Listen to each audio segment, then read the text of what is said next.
The hum was constant, almost hypnotic. Thousands of centrifuges spinning in perfect synchronized harmony deep beneath the Iranian desert. The Natanz fuel enrichment plant, buried under meters of concrete and earth, designed to withstand bunker buster bombs, protected by layers of security that made it one of the most impenetrable facilities in the Middle East. An Iranian technician sat at his monitoring station in the Cascade Hall, watching screens that displayed rotor speeds, pressure readings, vibration sensors. Everything showed green, perfect operational parameters. The centrifuges were enriching uranium exactly as designed, spinning at precise frequencies that separated isotopes atom by atom, slowly concentrating the material that could one day become either nuclear fuel or nuclear weapons. Then, the vibration alarm triggered. Subtle at first, just a slight deviation in one cascade, then another. The technician leaned forward, checking the readouts. The screen still showed everything normal. Rotation speeds perfect, temperature stable, pressure within acceptable ranges. But the sound had changed. That constant hum was shifting, rising in pitch. The centrifuges were spinning faster, much faster. He checked the control system. It showed normal operating speed. He checked the physical gauges. They were climbing into dangerous territory. The discrepancy made no sense. His instruments were telling him two completely different realities. The whine of overstressed rotors filled the hall, 1,410 hertz, far beyond safe operational limits. Metal fatigue happening in real time as aluminum rotors spun at speeds they were never designed to handle. Then, sudden deceleration. The centrifuges slowed abruptly, the mechanical stress of rapid speed changes creating microfractures in components that cost tens of thousands of dollars each and took months to replace. The control screens never changed. They showed perfect, normal, safe operation throughout the entire event. The technician stared at his monitors, completely bewildered. His instrument said everything was fine. The evidence of his ears and the physical damage reports that would come later said something had gone catastrophically wrong. He had no idea that buried deep in the code controlling his facility, foreign software was manipulating reality itself, feeding him false data while quietly destroying Iran's path to nuclear capability one centrifuge at a time. What he'd just witnessed wasn't mechanical failure or human error. It was the world's first cyber weapon designed to physically destroy industrial machinery. A digital sabotage tool so sophisticated that it would take Iran months to even understand they were under attack. This is the story of Operation Olympic Games and the Stuxnet worm, the most ambitious covert cyber operation in history. A joint effort between Mossad, the CIA, and 3 European intelligence services that penetrated an air-gapped nuclear facility, weaponized computer code against physical machinery, and changed the nature of warfare forever. Before we dive into how 5 intelligence agencies pulled off what seemed impossible, infiltrating Iran's most secure facility and sabotaging it from the inside without firing a single shot, I want to let you know that this channel brings you real intelligence operations like this every single day. Not Hollywood cyber thriller fiction, but actual classified programs, genuine tradecraft, the real decisions that intelligence services face when conventional options fail. If you're fascinated by espionage, covert operations, and the cutting edge of modern warfare, hit that subscribe button and turn on notifications. What you're about to hear involves some of the most sophisticated technical operations ever conducted, and the revelations about how multiple intelligence agencies coordinated to build and deploy the first true cyber weapon will change how you think about modern conflict. Trust me, the details of how they got inside an air-gapped facility and the consequences of what they unleashed go far beyond anything you've read in the news. And real quick, I'd love to know where you're listening from right now. Drop a comment below with your city and country. Are you in Washington, Tel Aviv, Amsterdam, Paris? It's incredible to see how global our audience is for these intelligence stories. Let me know. Now, back to 2005, when Israeli and American intelligence officials were staring at a problem that seemed to have no solution. Iran was racing toward nuclear weapons capability, and every option on the table came with catastrophic costs. The intelligence assessments landing on desks in Tel Aviv and Langley were unanimous and terrifying. Iran's nuclear program was advancing faster than anyone had predicted. The Natanz fuel enrichment plant, revealed to the world in 2002 after years of secret construction, was operating thousands of centrifuges, each one spinning uranium hexafluoride gas at supersonic speeds, gradually concentrating uranium-235, the isotope needed for both reactor fuel and nuclear weapons. By 2006, Mossad analysts calculated Iran's breakout timeline, the period needed to enrich enough uranium for a single nuclear weapon, at under 18 months, maybe less if they accelerated production. The implications were staggering. A nuclear-armed Iran would reshape the entire Middle East power structure, trigger potential arms races in Saudi Arabia and Turkey, and eliminate Israel's nuclear monopoly in the region.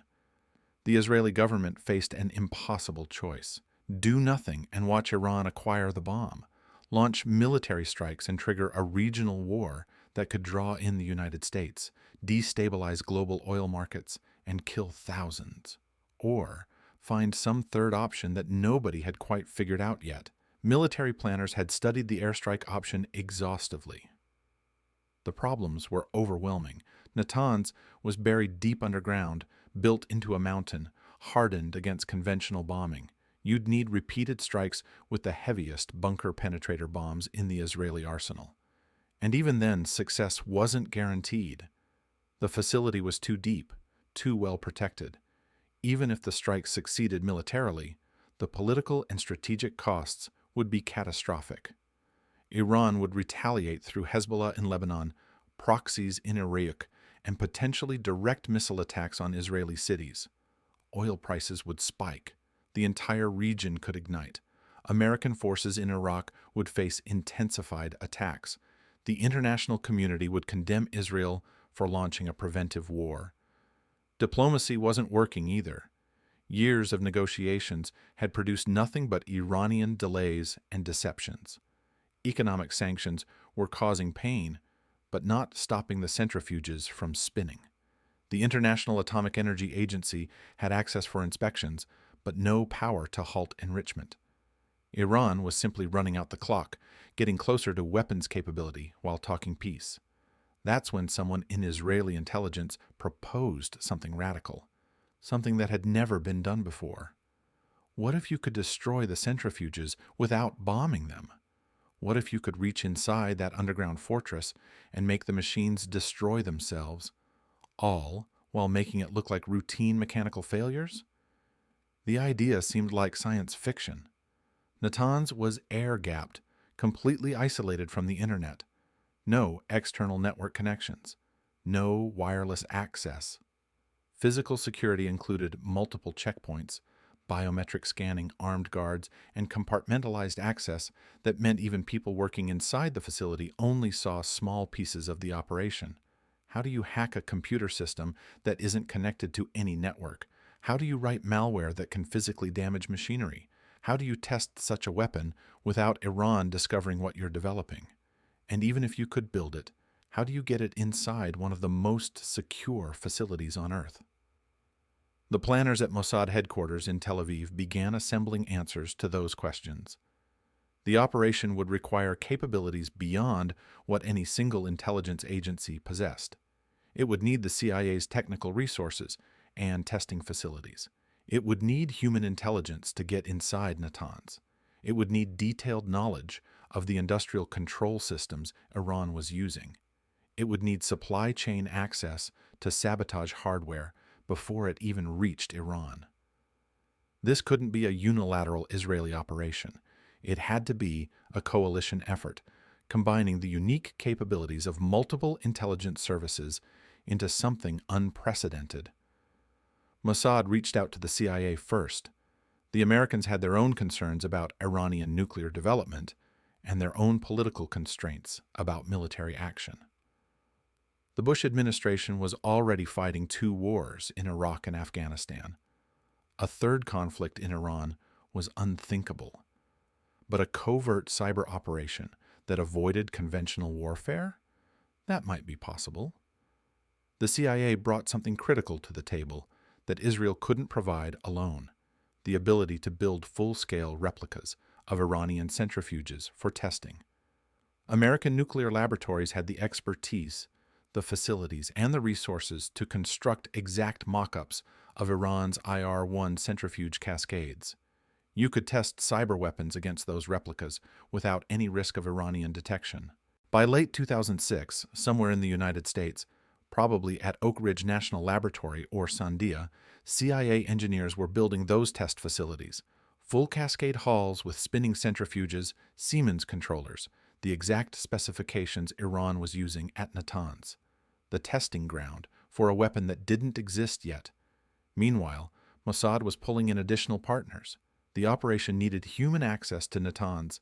That meant recruiting someone who worked inside the facility, someone with access to the engineering workstations where software updates were performed, someone willing to commit treason against their own country for money or ideology, or some combination of both.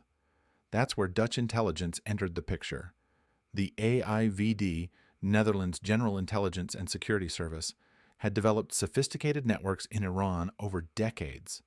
They had contacts, recruitment pipelines, and the operational security protocols needed to run assets in hostile environments. In 2007, AIVD officers successfully recruited an Iranian engineer who had routine access to Natanz. The details of that recruitment remain classified, but the pattern is standard tradecraft. Identify someone with access and motivation, maybe financial problems, maybe political dissatisfaction with the regime, maybe family abroad who could be leveraged. Approach carefully, assess vulnerabilities, make the pitch, and secure cooperation. The recruited engineer became the most critical asset in the entire operation. Without him, Stuxnet would never reach its target. With him, the air gap problem had a solution. He would be the delivery mechanism, the human USB drive who could insert infected media into isolated systems. French intelligence, the DGSE, contributed something equally valuable: historical knowledge. France had cooperated extensively with Iran's nuclear program before the 1979 revolution. French companies had built parts of Iran's original infrastructure. That meant the DGSE had archived blueprints, technical schematics, and institutional knowledge about how Iranian systems were designed. Even though Iran had modified and expanded those systems over the decades, the underlying architecture often reflected its French origins. DGSE engineers could help predict how Iranian technicians would interpret anomalies, how they'd troubleshoot problems, what they'd consider normal variation versus suspicious malfunction. British intelligence, MI6, tackled a different angle. Iran couldn't build everything domestically. They needed to purchase industrial components on global markets, often through black market procurement networks that evaded sanctions. MI6 had been tracking those networks for years, identifying the shell companies, the intermediaries, the shipping routes that funneled embargoed technology into Iran. The British contribution was elegant and sinister. They didn't just track those shipments, they contaminated them. Electrical frequency converters, the devices that controlled centrifuge rotation speeds, were sabotaged before they ever reached Iran. Subtle modifications that introduced vulnerabilities the malware could later exploit. Hardware backdoors installed years before the software that would trigger them even existed. By 2007, the pieces were coming together. 5 intelligence agencies coordinating across 3 continents. CIA and Mossad engineers designing the malware. AIVD providing human access. DGSE offering technical insight. MI6 sabotaging supply chains. The operation had a code name now: Olympic Games. The digital weapon had one too, Stuxnet, though that name wouldn't become public until years later. The technical challenges were staggering. The malware had to do things no software had ever done before. It needed to spread through Windows networks to reach the industrial control systems. It needed to identify specifically Iranian centrifuge configurations and ignore everything else. It needed to manipulate Siemens Step 7, programmable logic controllers that governed centrifuge operations. It needed to cause physical damage while hiding the evidence. And it needed to do all of this without getting caught. Unit 8200, Israel's elite signals intelligence and cyber warfare unit, took the lead on malware development alongside CIA programmers. These weren't typical hackers or security researchers. They were intelligence officers with top-secret clearances, working on classified weapons programs, backed by the resources of two of the world's most sophisticated intelligence services. The weapon they created was unlike anything in the history of malware. Stuxnet used 4 zero-day exploits, previously unknown vulnerabilities in Windows and Siemens systems that no antivirus software could detect because they'd never been seen before. 0 days are rare and valuable. Using 4 in a single piece of malware was unprecedented. It signaled the enormous resources and capabilities behind the operation. But the exploits were just the delivery mechanism. The real weapon was what Stuxnet did once it reached the programmable logic controllers governing centrifuge operations. It didn't just steal data or cause computers to crash. It took physical control of industrial machinery and made that machinery destroy itself. The attack methodology was brutally clever. Centrifuges work by spinning uranium hexafluoride gas at extremely high speeds inside aluminum rotors. The rotational force separates lighter uranium, 235 isotopes, from heavier uranium-238 isotopes. The process requires precise speed control. Too slow and enrichment doesn't happen. Too fast and the rotors tear themselves apart from mechanical stress. Normal operating speed for an IR-1 centrifuge is around 1300 Hertz. The machines are engineered with tight tolerances, vary the speed too much, and you cause vibration, wear, potential catastrophic failure. Stuxnet was designed to manipulate those speeds in ways that would destroy the centrifuges while hiding the attack.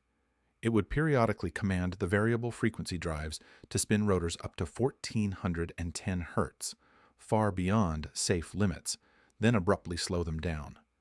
The rapid acceleration and deceleration cycles created mechanical fatigue, microfractures in the aluminum rotors, wear on bearings and seals. The damage would accumulate over weeks and months. Centrifuges would fail at seemingly random intervals. Iranian engineers would see what looked like normal mechanical problems: worn components, manufacturing defects, operator error. They'd replace the broken units and keep operating, never realizing foreign malware was systematically destroying their equipment. The most sophisticated part was the concealment mechanism. Stuxnet recorded normal sensor data from the centrifuges before beginning its attack cycles. Then, while manipulating rotor speeds, it played back that recorded data to the monitoring systems. Iranian technicians watching their control screens would see perfect normal operation, proper speeds, stable temperatures, acceptable vibration levels, while the actual machinery was being driven to destruction. It was a magic trick performed in code, making observers see one reality while a completely different reality unfolded in the physical world. Testing this weapon required those replica facilities the CIA had built. Throughout 2007 and into 2008, engineers ran Stuxnet against mock-up centrifuges in American labs. They refined the attack algorithms, adjusted timing parameters, verified the concealment mechanisms worked. They needed to be absolutely certain the malware would cause the right kind of damage without being too obvious. If Stuxnet destroyed centrifuges too quickly or too extensively, Iran would know something was wrong and investigate. The goal was gradual degradation that looked like the normal failure rate of complex machinery. Slow enough to avoid detection, fast enough to significantly delay the nuclear program. By late 2008, the weapon was ready. The testing had validated the concept. The malware worked. It could identify Iranian centrifuge configurations specifically, manipulate their controllers, cause physical damage, and hide the attack. The access vector through AIVD's recruited engineer was in place. Political authorization had been secured. President Bush had signed off on the American side. Israel's prime minister had approved the operation. The only question remaining was whether it would actually work in the real world. against real Iranian systems in a facility no Western intelligence officer had ever entered. The answer would determine whether cyber warfare was just theoretical possibility or genuine strategic capability, whether code could be weaponized as effectively as explosives, whether a small team of programmers could accomplish what entire air forces might fail to achieve. The Dutch asset received his instructions through encrypted channels. The timeline was precise, the protocols clear. He would introduce an infected USB drive into the air-gapped network at Natanz during a routine maintenance window. Just plug it into an engineering workstation as if accessing technical specifications or diagnostic tools. The malware would handle everything else. Late 2008, probably November or December, the insertion happened. The exact date remains classified, but the effect was immediate from Stuxnet's perspective and invisible from Iran's. The malware began spreading through Natanz's internal network, moving from the initial infection point to other workstations, mapping the facility's digital infrastructure. This was the reconnaissance phase. Stuxnet was designed to be patient. It didn't immediately attack anything. First, it needed to understand the environment. What systems existed? Which ones controlled centrifuges? What were the normal operating parameters? How were the networks segmented? For months, Stuxnet collected data passively. It mapped centrifuge cascade configurations, identified the specific halls where IR-1 centrifuges were operating, recorded baseline vibration and pressure readings. The AIVD asset could exfiltrate some of this intelligence on subsequent removable media transfers, giving the operations planners visibility into whether the malware had successfully penetrated its target. The reports coming back confirmed success. Stuxnet was inside Natanz, undetected, learning the facility's rhythms and vulnerabilities. By early 2009, the reconnaissance was complete. Stuxnet had identified 984 centrifuges in specific cascade halls that met all the attack criteria. Iranian configuration, specific controller firmware versions, the right operational signatures. The weapon was ready to transition from observation to sabotage. The first attack cycles began subtly. Just occasional speed variations, brief excursions outside normal parameters, testing whether the concealment mechanisms worked, whether Iranian operators noticed anything unusual. The monitoring systems showed normal operation while the physical damage began accumulating. Iranian engineers started noticing increased failure rates in certain cascade halls, but nothing that screamed sabotage. Centrifuges are complex machines operating under extreme stress. They fail sometimes. Manufacturing variations, material defects, operational wear, all normal explanations for why a rotor might crack or a bearing might seize.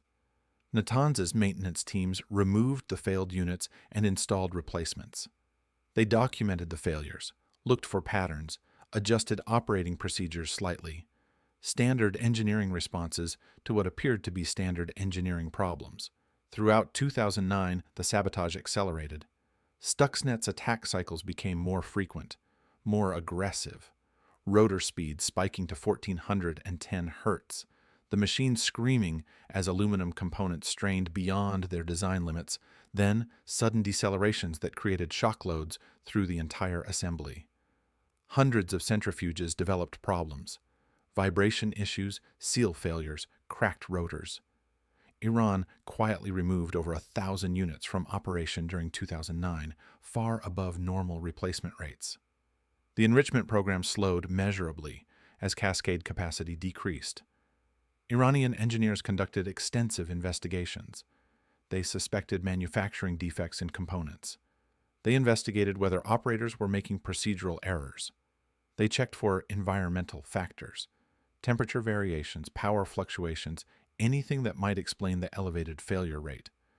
They never suspected malware, because malware that could cause physical damage to industrial machinery didn't exist in their threat model. It wasn't something they were looking for, because it was something nobody had ever done before. The secrecy around Iran's nuclear program actually helped the operation succeed. Iranian engineers couldn't easily reach out to international experts for help troubleshooting the problems without revealing details about their centrifuge operations. They were isolated by their own security requirements, forced to solve the mystery with internal resources alone. By late 2009, intelligence reports indicated the operation was succeeding beyond initial projections. Iran's enrichment capacity had been degraded significantly. The nuclear program timeline was being pushed back, buying time for diplomacy or other options. Mission success seemed imminent. Then, the CIA and Mossad disagreed about next steps. Some planners wanted to deploy Stuxnet version 2, a more aggressive variant that would cause more extensive damage faster. The argument was simple: hit them harder while the weapon remained undetected, maximize the setback to Iran's program. Others counseled restraint. The longer Stuxnet operated, the greater the risk of discovery. Escalating the attack might push failure rates high enough that Iran would realize something systematic was happening. Better to accept the gains already achieved and preserve the capability for future use if needed. The aggressive faction won. In early 2010, Stuxnet version 2 was deployed through the same AIVD asset, or possibly through secondary infection vectors the original malware had established. The new variant increased the frequency and intensity of sabotage cycles. Iranian technicians now faced catastrophic failure rates. Centrifuges weren't just wearing out faster than expected. They were failing in clusters in patterns that made less and less sense as normal mechanical problems. The enrichment program was seriously disrupted. Cascade halls were being taken offline for extensive maintenance and investigation. Iran's nuclear leadership demanded answers. How could so many centrifuges fail so consistently? Were there fundamental design flaws? Sabotaged components in the supply chain? The investigations intensified, but still nobody suspected a cyber attack because that concept remained beyond their operational threat models. The operation was achieving everything it was designed to achieve. Iran's path to nuclear weapons was being delayed by months, possibly years. Israeli and American intelligence had proven that cyber weapons could accomplish strategic objectives without conventional military force. A new domain of warfare had been opened and successfully exploited. But every covert operation carries risks. The more times you execute, the higher the probability of exposure. Stuxnet had been running inside Natanz for over a year. It had spread to thousands of computers. It had executed hundreds of sabotage cycles. The odds of remaining undetected forever were approaching zero. In June 2010, something went wrong with Stuxnet's propagation protocols. The malware was designed with strict limits on how it spread, programmed to stay within industrial control environments and avoid proliferating across general internet-connected systems. But somewhere, somehow, those limits failed. Stuxnet escaped Natanz. It spread to computers outside the facility, then to other networks in Iran, then internationally through infected removable media and network connections. Within weeks, the worm was propagating globally, infecting systems that had nothing to do with Iranian centrifuges. A cybersecurity company in Belarus, Virus Blockada, detected the unusual malware and began analysis. They'd never seen anything like it. The complexity, the sophistication, the strange focus on industrial control systems. They reported their findings to the broader security community. Symantec and Kaspersky, major antivirus firms, obtained samples and began detailed reverse engineering. What they discovered was shocking. 4 zero-day exploits, stolen digital certificates from legitimate companies, code specifically targeting Siemens industrial controllers, self-propagating capabilities, and buried in the code, clues suggesting nation-state development. By July 2010, security researchers were publishing analyses. The word Stuxnet entered public consciousness as experts tried to understand what they were looking at. The technical sophistication suggested intelligence agency resources. The target profile pointed toward Iran's nuclear program. The timeline of Iranian centrifuge failures correlated suspiciously with the malware's estimated deployment period. Nobody officially confirmed anything, but the conclusions were obvious. Someone had built the world's first cyber weapon designed to physically destroy industrial machinery. Someone had deployed it against Iran's nuclear facilities. Someone had achieved what conventional military strikes might have failed to accomplish. For Iran, the revelation was devastating, but also clarifying. Suddenly, the mysterious centrifuge failures made sense. Foreign intelligence services had penetrated their most secure facility and sabotaged their nuclear program from the inside. The investigation shifted from mechanical engineering to counterintelligence and cybersecurity. Iranian officials confirmed publicly that malware had infected their nuclear facilities, though they downplayed the extent of damage. Behind the scenes, they launched comprehensive security reviews.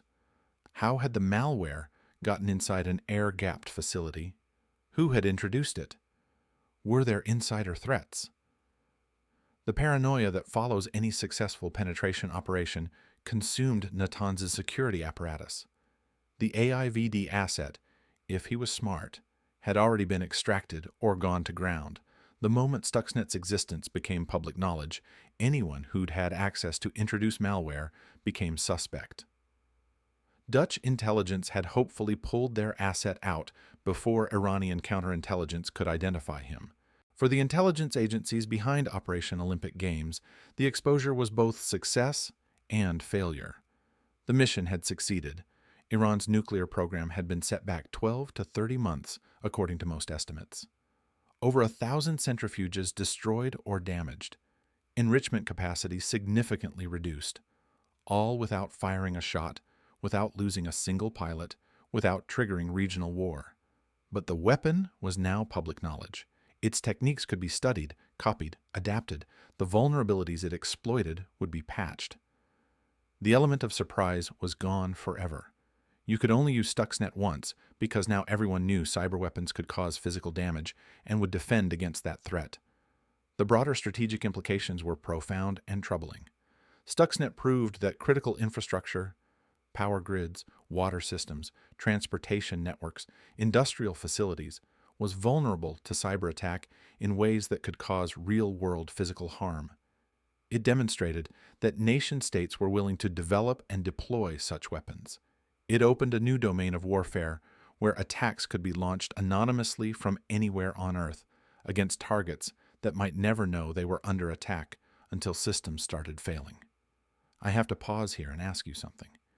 If you were in Israel's position, facing an existential threat from Iran's nuclear program, with military strikes risking regional war and diplomacy producing no results, was creating and deploying the first cyber weapon that causes physical destruction justified? Does sabotaging another country's infrastructure through malware count as an act of war, or is it legitimate covert action? Where's the line between cyber espionage and cyber warfare? Drop your answer in the comments below. I'm genuinely curious how you think about this, because the decisions made during Operation Olympic Games opened questions about warfare, sovereignty, and proportionality that we're still grappling with today. The operators who built Stuxnet believed they were preventing a worse conflict, but they also unleashed capabilities that every major power is now developing. Here's what happened next, and why the Stuxnet legacy matters more now than ever.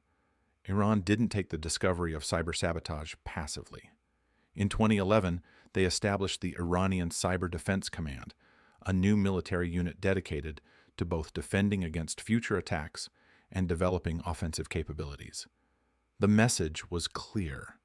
If Western intelligence could weaponize code against Iranian infrastructure, Iran would acquire the same capabilities. Within a few years, Iranian cyber units were conducting their own operations. Distributed denial of service attacks against American banks. Intrusions into Saudi Aramco's networks that destroyed tens of thousands of computers. Attempts to compromise industrial control systems in other countries. The Stuxnet precedent had legitimized offensive cyber operations in the minds of Iranian leadership. Other nations took note as well. Russia, China, North Korea, every major power with cyber capabilities began developing similar weapons. If Stuxnet could destroy centrifuges, similar malware could target power grids, water treatment plants, transportation systems, financial networks. The Pandora's box was open. In 2015 and 2016, cyber attacks attributed to Russian intelligence targeted Ukraine's power grid, causing blackouts for hundreds of thousands of people. The methodology echoed Stuxnet, malware that manipulated industrial control systems to cause physical effects. The difference was that instead of centrifuges in a nuclear facility, the targets were electrical substations serving civilian populations. Security researchers studying those attacks found technical similarities to Stuxnet, not direct code reuse, but conceptual inheritance. The Ukrainian attacks demonstrated that the techniques pioneered in Operation Olympic Games had proliferated and evolved. What Israel and America had created to stop Iran's nuclear program had become a template for infrastructure attacks worldwide. The intelligence value of the operation remains undeniable. Stuxnet bought time, delayed Iran's nuclear timeline, demonstrated that cyber capabilities could achieve strategic objectives. For Mossad and the CIA, it represented one of the most successful covert operations of the 21st century. The collaboration model was equally significant. 5 intelligence agencies from different countries coordinating on a highly classified technical operation with no leaks until after deployment. AIVD provided human access that was mission critical. DGSE contributed technical knowledge that shaped the weapon's design. MI6 contaminated supply chains in ways that made the cyber attack more effective. CIA built testing infrastructure. Mossad's Unit 8200 designed the core malware. Each agency contributed capabilities that the others lacked. The operation only succeeded because of that integration.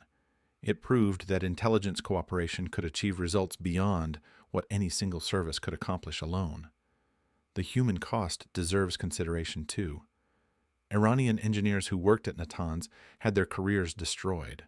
Some were probably investigated for incompetence or sabotage when centrifuges failed under their watch.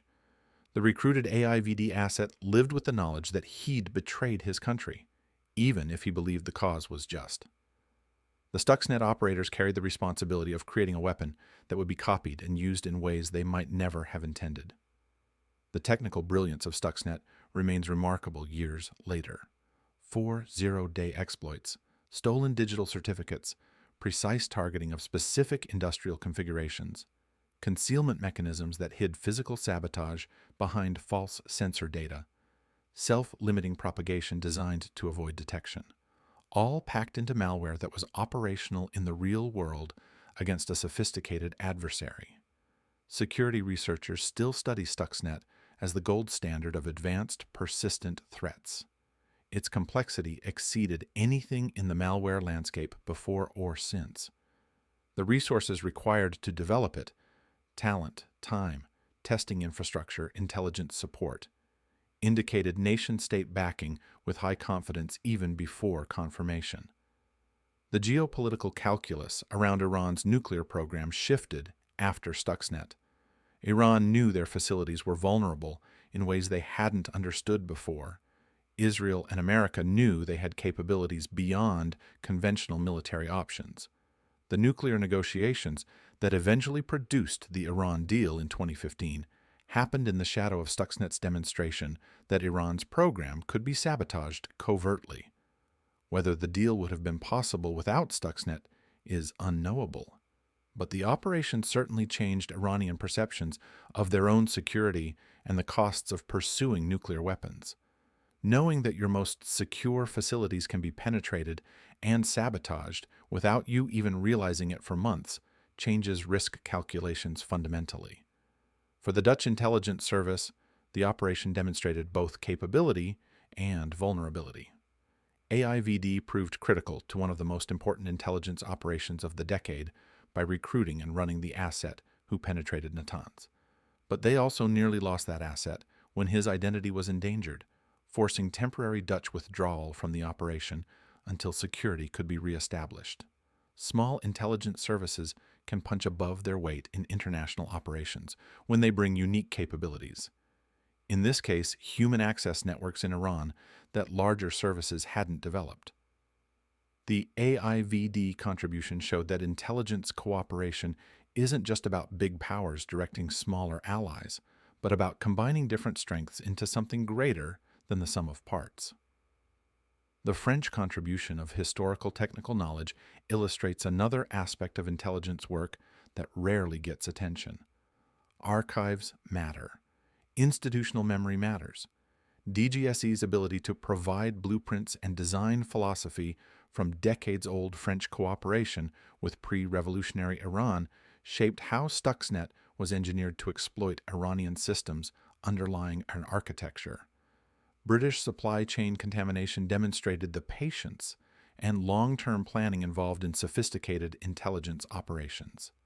MI6 was sabotaging frequency converters years before Stuxnet would exploit the vulnerabilities those sabotages created.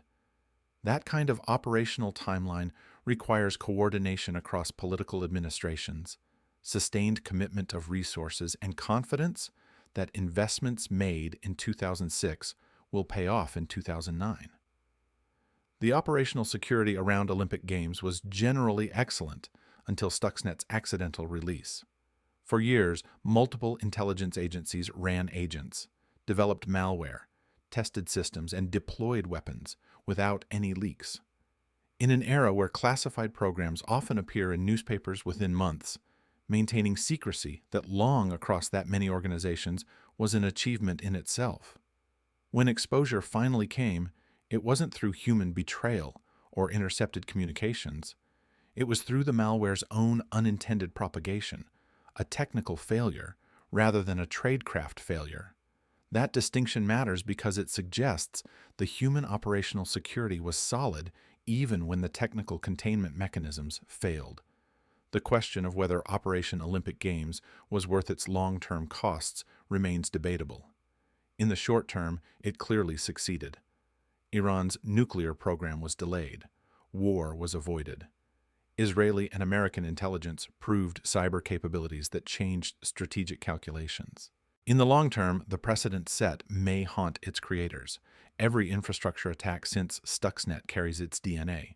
Every nation developing cyber weapons can point to Olympic Games as justification. The techniques that destroyed Iranian centrifuges can be adapted to destroy power grids, water systems, financial networks, transportation infrastructure. We live now in a world where critical infrastructure is understood to be vulnerable to cyber attack in ways that can cause physical harm. Where nation-states maintain cyber warfare units dedicated to developing weapons that could darken cities or contaminate water supplies. Where the line between espionage and attack has blurred because reconnaissance malware and destructive malware often look identical until they're activated. That's the legacy of Stuxnet. Not just the centrifuges it destroyed, but the strategic paradigm it created. A world where code is weaponized as routinely as explosives, where attacks can be launched invisibly and attribution remains uncertain, where defense is extraordinarily difficult and offense is getting easier every year. The operators who built Stuxnet and the officials who authorized its deployment believed they were preventing something worse, an Iranian nuclear weapon or a conventional war to stop Iran's nuclear program. From their perspective, the cyber attack was the least bad option available. It achieved strategic objectives with minimal casualties and no conventional military force. Critics argue they opened a door that can never be closed, legitimized attacks on civilian infrastructure, and accelerated the development of capabilities that now threaten everyone, including their own populations. The cyber weapons being developed by Russia, China, Iran, and North Korea today are Stuxnet's descendants, and those weapons may eventually target Western infrastructure with the same techniques Western intelligence pioneered. Both perspectives contain truth. Operation Olympic Games was simultaneously a brilliant intelligence success and a dangerous precedent. It saved lives by preventing war while enabling future attacks that may cost lives. It demonstrated capability while advertising vulnerability. It solved one problem while creating others. If you've made it this far, thank you for taking this deep dive into one of the most sophisticated and consequential intelligence operations in modern history. This channel is dedicated to bringing you real spy stories like this every single day, operations that shaped history, tradecraft that changed the game, the human decisions behind classified missions. If you haven't subscribed yet, now's the perfect time. Hit that button and turn on notifications so you never miss an episode. We've got stories about CIA operations, Mossad missions, MI6 tradecraft, Russian intelligence, and the cyber warfare operations that are reshaping conflict in the 21st century. But before we close, there's one final element of the Stuxnet story that deserves attention: what it tells us about the future of warfare and intelligence operations. So, what do you think? Was Operation Olympic Games justified given the alternatives? Should we be concerned about the precedent it set? How do we balance the need to stop genuine threats like nuclear proliferation against the risks of legitimizing cyber attacks on infrastructure? Drop your thoughts in the comments below. I read every single one, and these questions about the ethics and strategy of cyber warfare are some of the most important issues facing global security today. 14 years after Stuxnet first spun Iranian centrifuges toward self-destruction, the operation remains partially classified. Neither Israel nor the United States has officially acknowledged responsibility, though leaked documents and investigative reporting have confirmed the broad outlines. The specific techniques, the complete timeline, the identities of the operators, those details remain protected. What we know for certain is that 5 intelligence agencies cooperated to build and deploy a weapon that changed warfare. That human intelligence provided access to an air-gapped facility previously thought impenetrable. That code was successfully weaponized to cause physical destruction of industrial machinery. That Iran's nuclear program was delayed without conventional military force. The centrifuges at Natanz spin again now, though under much tighter cybersecurity than existed in 2008. Iran learned from Stuxnet, hardening their systems, improving their defenses, developing their own offensive capabilities. The arms race moved from physical weapons to digital ones, and it shows no signs of slowing. The AIVD asset who introduced Stuxnet into Natanz, if he survived, likely lived somewhere under a new identity, knowing he played a critical role in one of history's most significant intelligence operations. The Unit 8200 programmers who wrote the code probably work on even more sophisticated weapons now, their earlier success classified, but their careers built on that foundation. The CIA engineers who tested Stuxnet against replica centrifuges have moved on to other classified programs, other targets, other weapons. The French analysts who provided historical blueprints, the British officers who contaminated supply chains, all participants in an operation whose full story won't be told for decades. What remains visible is the impact. A new domain of conflict opened, critical infrastructure recognized as vulnerable, cyber warfare becoming routine state behavior. The precedent, that code could be as destructive as kinetic weapons, and far harder to attribute or defend against. Operation Olympic Games succeeded in its immediate mission. Whether it succeeded in making the world safer or simply more dangerous depends on your perspective and your timeline. In preventing one potential catastrophe, it may have enabled others. In demonstrating remarkable intelligence capability, it advertised remarkable vulnerability.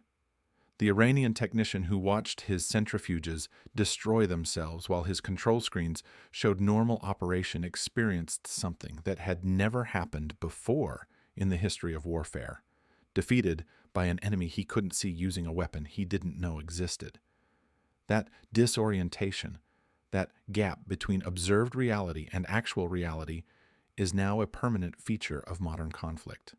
Every critical infrastructure operator worries about the next Stuxnet.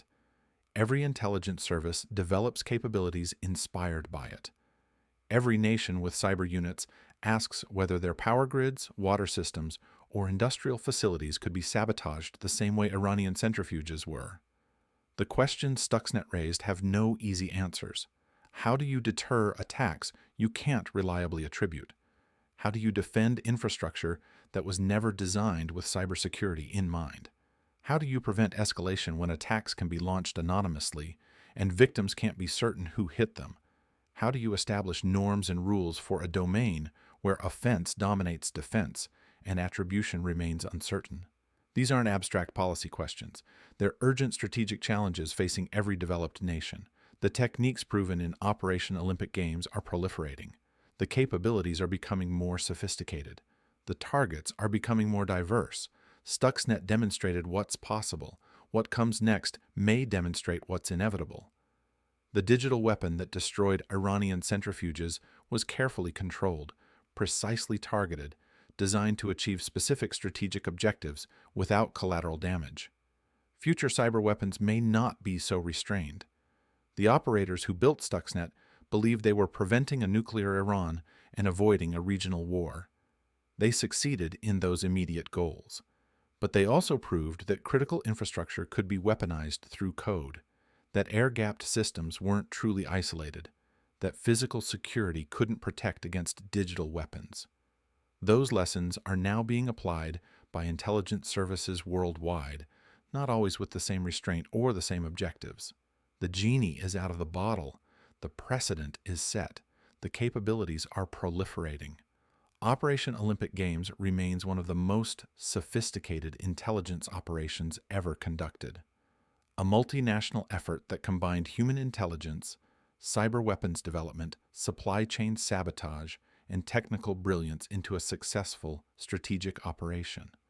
It demonstrated what intelligence agencies can achieve when they cooperate fully and when they're given challenging missions with clear objectives. It also demonstrated the unintended consequences that can follow even successful operations. Stuxnet was supposed to stay hidden inside Natanz, a secret weapon causing secret damage. Instead, it escaped, was discovered, was analyzed, and became the template for an entire generation of cyber weapons. The centrifuges at Natanz that destroyed themselves under Stuxnet's control were the first casualties of cyber warfare. They won't be the last. The operators who created that weapon opened a new chapter in conflict, one where the battlefield is invisible, the weapons are code, and the consequences are only beginning to be understood. In the underground halls of Natanz, when Iranian technicians finally understood they'd been fighting an invisible enemy for months, the nature of modern conflict became clear. The next war might not start with missiles or tanks. It might start with a USB drive, a corrupted controller, and systems that destroy themselves while reporting perfect operation. That's the legacy of Operation Olympic Games. That's the world Stuxnet created.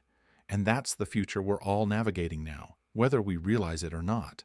The malware is gone from Natanz, deleted and patched. But the precedent remains, permanent and proliferating, shaping every conflict to come.